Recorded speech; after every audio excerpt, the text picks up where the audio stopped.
Assalamualaikum warahmatullahi wabarakatuh. Salam sejahtera bagi kita semua. Kami dari kelompok 6 yang beranggotakan Cindy Hoirunisa, Tasya Rahmatika Putri, Siti Rohani Susilowati. Kami dari Prodi Pendidikan Pancasila dan Kewarganegaraan Angkatan tahun 2019 STKIP PGRI Jombang. Dalam video ini, kami akan menjelaskan tentang sila kemanusiaan yang adil dan beradab. Mari kita simak video berikut ini. Sila kemanusiaan yang adil dan beradab. Makna sila kemanusiaan yang adil dan beradab. Kemanusiaan dalam sila kedua mengandung makna kesesuaian sifat-sifat dan keadaan negara dengan hakikat abstrak manusia. Sila kedua mengandung cita-cita kemanusiaan yang lengkap yang bersumber pada hakikat manusia. Makna sila kedua antara lain mengembangkan sikap tenggang rasa, saling mencintai sesama manusia, menjunjung tinggi nilai kemanusiaan, gemar melakukan kegiatan kemanusiaan, tidak semena-mena terhadap orang lain, berani membela kebenaran dan keadilan, mampu melakukan yang baik demi kebenaran, menjaga kepercayaan orang, ramah dalam bermasyarakat. Sila kedua Pancasila mengandung makna warga negara Indonesia mengakui adanya manusia yang bermartabat. Bermartabat adalah manusia yang memiliki kedudukan dan derajat yang lebih tinggi dan harus dipertahankan dengan kehidupan yang layak. Memperlakukan manusia secara adil dan beradab, di mana manusia memiliki daya cipta, rasa, karsa, niat, dan keinginan, sehingga jelas adanya perbedaan antara manusia dan hewan. Alasan pentingnya keberadaan sila kedua. 1. Pemahaman nasionalisme yang berkurang turut menjadikan sila kedua Pancasila merupakan sesuatu yang amat penting untuk dikaji. 2. Dari beberapa butir isi dari sila kedua Pancasila, kita dapat merasakan adanya degradasi atau kemunduran perilaku masyarakat Indonesia. 3. Pada butir pertama, kita diharapkan dapat mengakui dan memperlakukan sesama sesuai dengan harkat martabatnya sebagai makhluk Tuhan. Pokok pikiran dari sila kemanusiaan yang adil dan beradab. Menempatkan manusia sesuai dengan tempatnya sebagai makhluk Tuhan, maksudnya itu mempunyai sifat universal. Menjunjung tinggi kemerdekaan sebagai hak segala bangsa ini juga universal bila diterapkan di Indonesia, barang tentu bangsa Indonesia menghargai dari setiap warga negara dalam masyarakat Indonesia.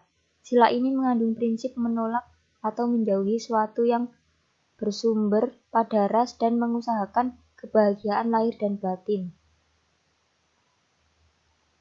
Mewujudkan keadilan dan peradaban yang tidak lemah yang dituju bangsa Indonesia adalah keadilan dan peradaban yang tidak pasif, yaitu perlu pelurusan dan penegakan, yaitu hukum yang kuat jika terjadi penyimpangan. Keadilan harus direalisasikan dalam kehidupan masyarakat. Unsur-unsur hakikat manusia. Inti pokok sila kedua adalah manusia, yaitu dari kata kemanusiaan. Kata manusia merupakan akar kata, jadi manusia merupakan subjek dalam sila kedua, merupakan inti sila tersebut. Manusia adalah sebagai pendukung pokok negara. Oleh karena itu, manusia jugalah yang menjadi subjek atau pendukung sila-sila Pancasila. Pancasila menjadi dasar filsafat dan asas kerohanian bangsa dan negara Indonesia. Karena bangsa sebagai rakyat yaitu terdiri atas manusia-manusia. Unsur-unsur hakikat manusia adalah sebagai berikut antara lain. 1. Susunan kodrat. Pada hakikatnya, susunan kodrat manusia terdiri atas susunan unsur araga, yaitu badan atau tubuh manusia yang bersifat kebendaan dapat diraba bersifat real. B. Jiwa, yaitu unsur-unsur hakikat manusia yang bersifat kerohanian, tidak berwujud, tidak dapat diraba, dan tidak dapat dilihat oleh indera manusia. 2. Sifat kodrat manusia. Pada hakikatnya, sifat kodrat manusia terdiri atas A. Makhluk individu. Makhluk individu yaitu manusia sebagai perseorangan memiliki sifat-sifat sendiri sebagai individu. Manusia adalah bersifat nyata sebagai pribadi yang berupaya merealisasikan potensi di pribadinya. B. Makhluk sosial. Makhluk sosial yaitu manusia selain sebagai individu perseorangan juga sebagai warga masyarakat, makhluk sosial. Manusia sebelum dilahirkan, pada waktu dilahirkan senantiasa hidup di dalam masyarakat sebagai warga masyarakat. Manusia tidak dapat merealisasikan potensinya hanya dengan dirinya sendiri. Manusia senantiasa membutuhkan manusia lainnya dalam bermasyarakat. 3. Kedudukan kodrat manusia. Pada hakikatnya, kedudukan manusia adalah sebagai berikut. 1. Makhluk berdiri sendiri. Makhluk berdiri sendiri yaitu manusia sebagai makhluk ciptaan Tuhan adalah otonom, mempunyai eksistensi sendiri, memiliki pribadi sendiri. 2. Makhluk Tuhan. Manusia pada hakikatnya merupakan makhluk ciptaan Tuhan yang Maha Esa. Jadi manusia adalah berasal dari Tuhan. Di atas manusia masih terdapat Zat yang Maha Esa dan Maha Kuasa. Jadi Tuhan adalah sebagai sebab pertama. Penjelmaan hakikat manusia dalam perbuatan lahir batin. Hakikat manusia monopluralis harus senantiasa ada dan terjelma dalam suatu perbuatan lahir dan batin sebagai penjelmaan kehendak yang selaras dengan akal dan rasa. Hasrat-hasrat perbuatan ini, hasrat kehendak meliputi hal-hal yang berkaitan dengan dirinya sendiri, makhluk individu, juga dalam kaitannya sebagai warga masyarakat makhluk sosial, maupun dalam kaitannya sebagai pribadi berdiri sendiri maupun makhluk Tuhan yang keseluruhannya itu sebagai suatu kesatuan tunggalan monopluralis.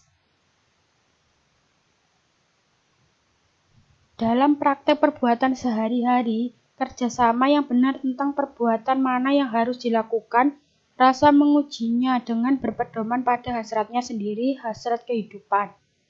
Sedangkan kehendak menentukan akan dilakukan atau tidaknya atas dasar pertimbangan, baik atau buruk secara etis, dan akhirnya atas dasar pertimbangan itu akan menentukan seluruh putusan yang akan dilakukannya perbuatan tersebut.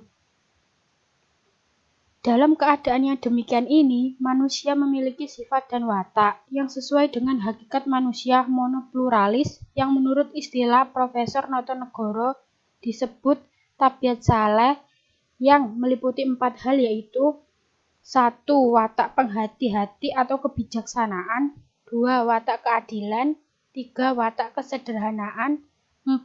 Watak keteguhan.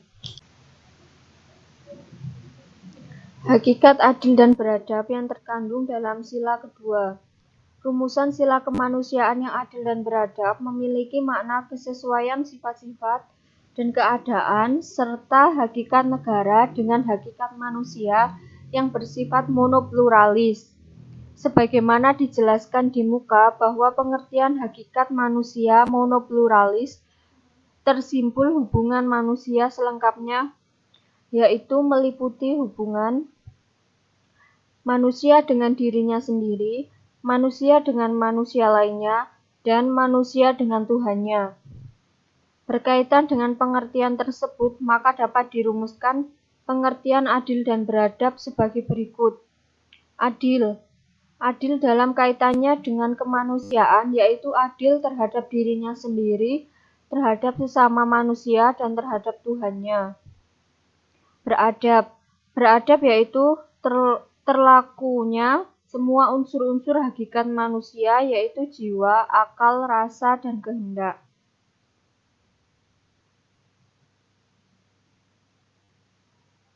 Kesesuaian sifat-sifat dan keadaan negara dengan hakikat manusia. Menurut istilah Profesor Supomo, unsur pokok negara salah satunya adalah rakyat yang terdiri atas manusia-manusia dan sekelompok manusia yang berada dalam suatu wilayah tertentu. Suatu asas kerohanian, suatu cita-cita, dan memiliki sejarah yang sama disebut bangsa. Oleh karena itu, sifat dan keadaan negara harus sesuai dengan hakikat kodrat manusia. Adapun sifat-sifat dan keadaan negara antara lain: hakikat negara, kekuasaan negara, penguasa negara, rakyat, bangsa, manusia, bentuk negara, organisasi negara, dan tujuan negara. Hakikat manusia adalah monopluralis atau majemuk tunggal. Namun demikian, sebenarnya pengertian hakikat terdiri atas 3 hal. 1. Hakikat abstrak atau hakikat jenis, yaitu terdiri atas unsur-unsur yang bersama-sama menyusun halnya atau sesuatu. Oleh karena itu, hakikat abstrak kesemua unsur-unsur yang menyusunnya menyebabkan sesuatu itu menjadi suatu jenis tertentu yang berbeda dengan jenis-jenis yang lainnya.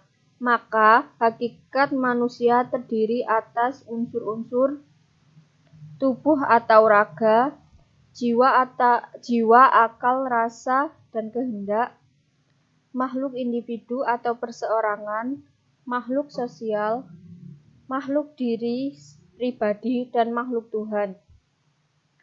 Oleh karena itu, semua manusia memiliki unsur yang sama yang bersifat universal.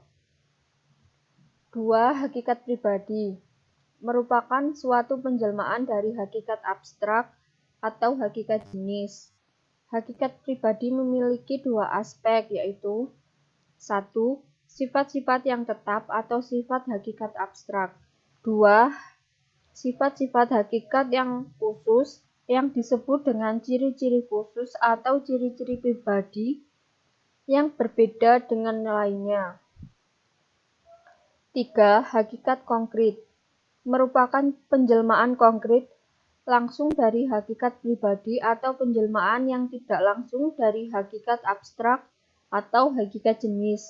Jadi, hakikat konkret memiliki sifat-sifat abstrak atau tetap, tidak berubah, umum universal, memiliki sifat-sifat khusus, ciri khas, atau ciri pribadi yang bersifat tetap yang melekat pada sesuatu sehingga menjadi berbeda dengan lainnya. Dan sifat dan ciri-ciri yang tidak tetap, konkret, tertentu, dinamis, tergantung pada situasi, keadaan, waktu tertentu. Kepribadian Indonesia yang terkandung dalam Pancasila.